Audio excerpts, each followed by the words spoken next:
Welcome to another episode of Third Culture Africans. And my guest this week is, and I do this on every episode, so I'm going to do it again with yours, popularly known as Mr. Mahogany, a multi-award winning founder in production events and has one of the largest model agencies in Africa. It is none other than Mr. Shola Oyebade. That's correct. Wonderful. So I guess we've been trying to get this in the diary for a while. You're a busy man. Sorry. I do apologize. Yeah. You're a busy man. It is busy. Trust me. I can't even tell you how many pieces I've been to before even coming here today. This morning? Yes. Oh, I only just managed to get across Ikoyi. The sat-nav says I'm 5 minutes away. It was not 5 minutes. So I guess if we can start with your early journey, because I think the Nigerian fashion scene has changed a lot. Also, the model scene has changed a lot, and the opportunities have exponentially increased. And I would love for us in this episode to talk about, I guess, your experience of that transition, because you were there at the beginning of it. And then we're now in, I guess, what everyone is calling the Renaissance. And all of a sudden, the world market is looking at our talent as an opportunity. So I guess let's dial back to early years. How far back we going? As far back as you can go. Well, let me start giving a little bit of background about myself, particularly like how I got into the industry. For me, it's funny enough, it started when I was in secondary school. Okay. Yeah, so I went to I did part of my secondary school in the UK. Then I came to Nigeria and I went to Maryland Comprehensive Secondary School, which is near Ikeja. And it was very much a mixed school. So it was, there were not too many mixed schools around at that time, but this was one of the mixed schools. And then, they used to have this thing called literary and debating societies. Most people know about them, but basically it was meant to be, you told your parents that you're going to another school to go and do debates. Do you understand? So we'll say we're going to go and do debates, and loads of schools will come to, and schools take it in turns. I was in the debating society. And then really it was a chance to go and party and stuff like that. And then, we'll do fashion shows and stuff like that. Yeah. And because we were a mixed school, we put together some really good choreographed shows. Oh, nice. So we get things like ladies' night, and guys will have walking sticks and bowler hats. Socials. And we put, so we put all of that together. Yeah. So from that time on, I started being in charge of doing the choreography and putting the shows together and stuff like that. So of course, I really like that. Then I went back to England to do my A-levels, kind of got quiet then, didn't really do too much. And I came back to do my degree. I decided I love Nigeria so much. So I came back to Nigeria and went to the University of Lagos. Now, I kind of grew up by myself, so to speak. So I had to find a way to fund myself through school. And I decided to do modeling. Oh, wow. So I was like one of the few male models. I think there were, at that time, there must have been about like only 2 or 3 male models. How do you have that conversation? I'm going to be a model to your parents. That's where I was lucky, like I said, because I was I grew up by myself and my parents were like in England. That bond wasn't there. They weren't in my business. However, people around me, aunties, uncles, people that kind of knew what I was doing, like, are you useless? How can you do such things? It wasn't a career. No, it was really frowned upon. Wow. They viewed that if you modeled in those days, you must have come from a bad background, wayward. Wow. You had nothing to do with your life. Yes. It was very much that sort of thing. Because those were the days when, being a footballer, a model, an actor were frowned upon. Anything in you had to be an cultural arts. Forget about it. Forget about it. Accountant, doctor. You understand? Is speaking football going to pay your bills? That was how it was seen then. Now, parents are killing themselves to get their kids to do these things. So I used modeling to put myself through school. So I Wow. literally, I was never in school. It was that bad. I don't even know how I passed. I must be honest with you. I don't know. But that's how you funded your That's how I education, funded my education. and your living yes, expenses. and everything. And I lived pretty large then, I must And be at the honest, time, compared to the others. modeling was paying at the time? Oh, yes. Modeling has always paid. Okay. You may not think that you're going to become a millionaire, but Yes. it's always paid money. Yeah. You understand? And being one of only like 2 or 3 male models, when we did all those Milo adverts and all those different Guinness and all those sort of things, we were paid for them.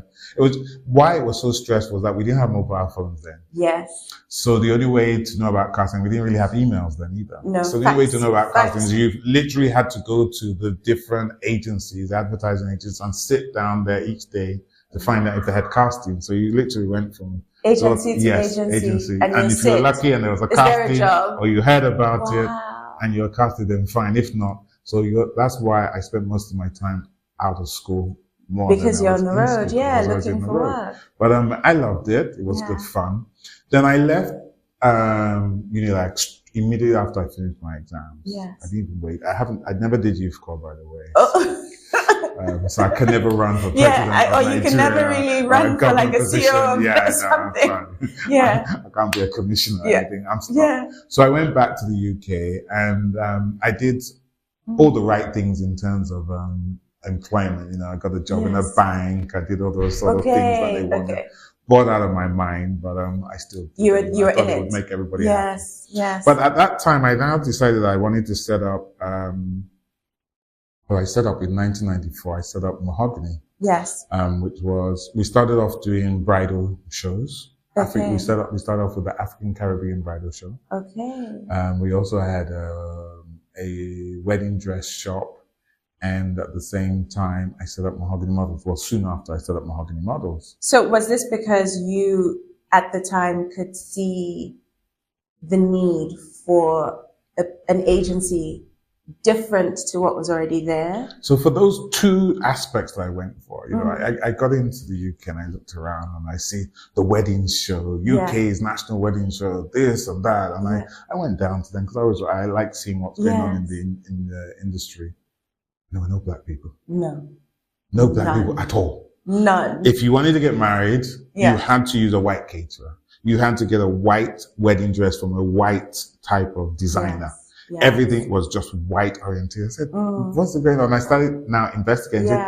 Hey, where's the black stuff? Yeah. And there was none. So I now said, okay, let me set up the bridal. Yes. A bridal we called it the Mahogany Bridal Show. Yeah. And it was aimed at what we call then people of color. Color, yes. That's what it was. So for us, people of color was everything non-white. So it was African, Caribbean, Asian, Hispanic, mixed race. Yes. That's what we consider it was non-white. Yeah. White people were allowed to come to our events and exhibit and attend and all of that. But we were very clear about what our goals were. Yes. And I found out the same thing within the modeling industry. Around that time, I think it was only Naomi Campbell.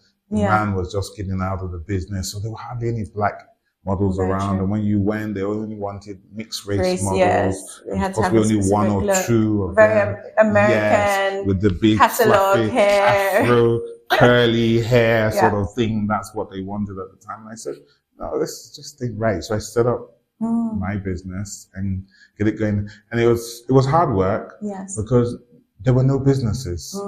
I remember I started working with Kashiba, who's a very big wedding. And so I know of you from those early days because a friend of mine modeled, and another friend was a designer. She does a lot of styling now for like music videos here.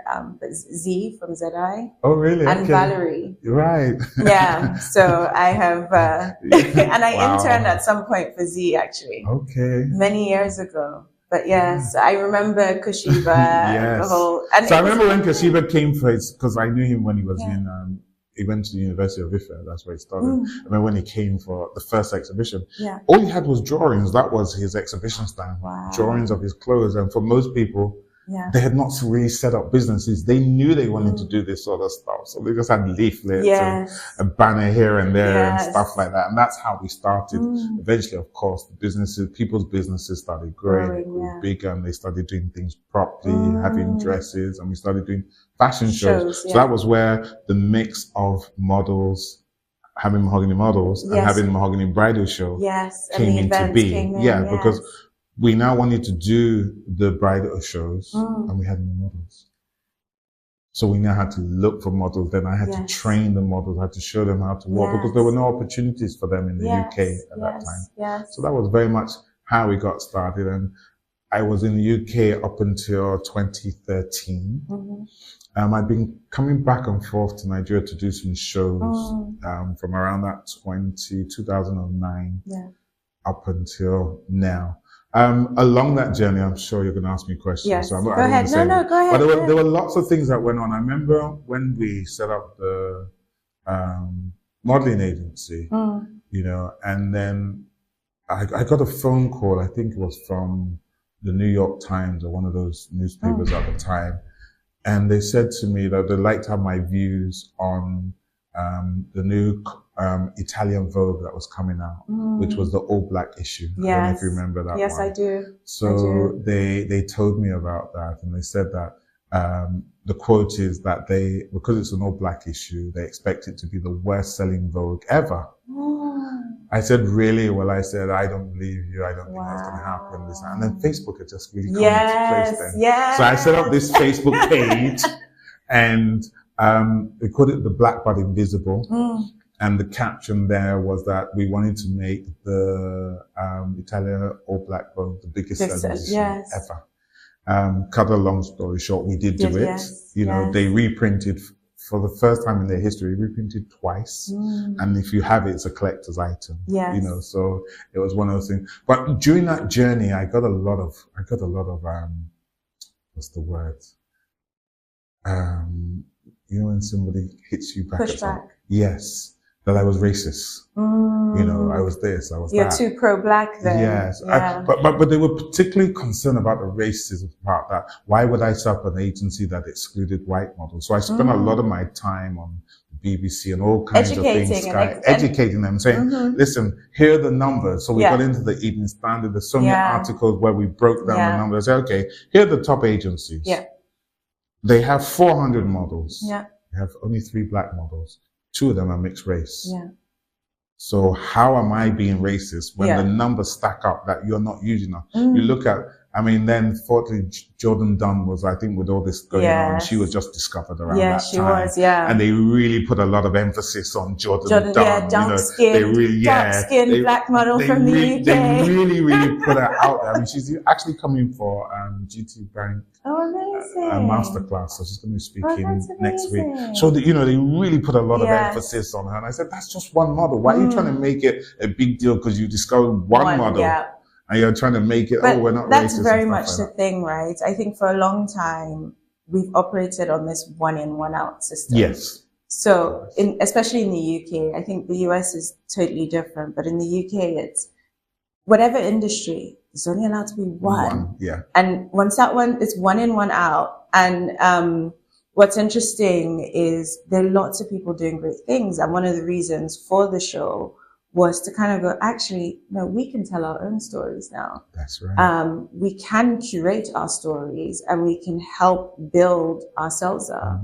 Because I think for a long time, the aspiration to have our stories be told on CNN or BBC or Vogue or any of that stuff. And I always make this joke going, all of those articles have never paid me a dime. You know? And you're so right about that because when I was there, one of the things I set up, I also did a bridal magazine called Mahogany Bridal magazine. I set up, and that was also to sort of compete with the likes of Cosmopolitan and all the wedding magazines and stuff. It's hard work. Of course, it didn't last too long. We'll talk about publishing soon. That's just another ball game. So it was always, for me, it's always been part of this. How can we tell our own story? How can we do things for ourselves? I mean, I think where I've been quite fortunate that a lot of the businesses that, particularly that in the UK, and even quite a lot of individuals and people that are here now at some point passed through mahogany. Yes. Just simply because we were the first, we did a lot of things. So either as a model, as somebody that's a designer or a caterer or something like that, you know. Now in Nigeria, it's completely different. You know, there's so much more business. The business has kicked up. Yeah. So you don't have that issue. UK is still better than before. I still think it's not perfect, but it's still better than before, you know. So I find that